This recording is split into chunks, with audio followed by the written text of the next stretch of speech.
ஆனி மாதத்துக்குன்னு ஒரு பலன் இருக்கும்ல, அந்த பலனை எங்களுக்காக சொல்லுங்கள் சார். ஆனி மாதம் அப்படிங்கிறது பார்த்திங்கன்னா நம்ம ஆனி மாதம்னு சொல்கிறோம். ஆனால் மிதுன மாதம் அப்படிங்கிற ஒரு அமைப்பும் வந்துகிட்டு இருக்குது. எதனால்? மிதுன ராசிக்கு ஆனி மாதம் முதல் தேதியில் சூரிய பகவான், ஆதித்ய பகவான் என்று சொல்லக்கூடிய அதிகார கிரகமாக விளங்கக்கூடிய சூரிய பகவான் மிதுன ராசிக்கு அடி எடுத்து வைக்கிறாரு. அப்போது இந்த சூரிய பகவான் மிதுன ராசியில் இருக்கும் பொழுது வரக்கூடிய இந்த ஆனி மாதம், இந்த ஆனி மாதம் 32 நாளுமே பார்த்திங்க அப்படின்னா சூரிய பகவான் மிதுன ராசியில் இருப்பார்.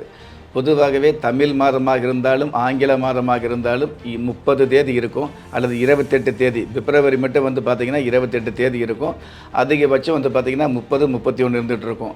ஆனால் இந்த ஆனி மாதம் மட்டும்தான் 32 தேதி வரைக்கும் இருந்துகிட்டு இருக்கக்கூடிய, அதாவது 32 நாட்களை தன்னகத்தை எடுக்கக்கூடிய அமைப்பு இந்த ஆனி மாதத்துக்கு உண்டான சிறப்பாக இருந்துகிட்டு இருக்குது.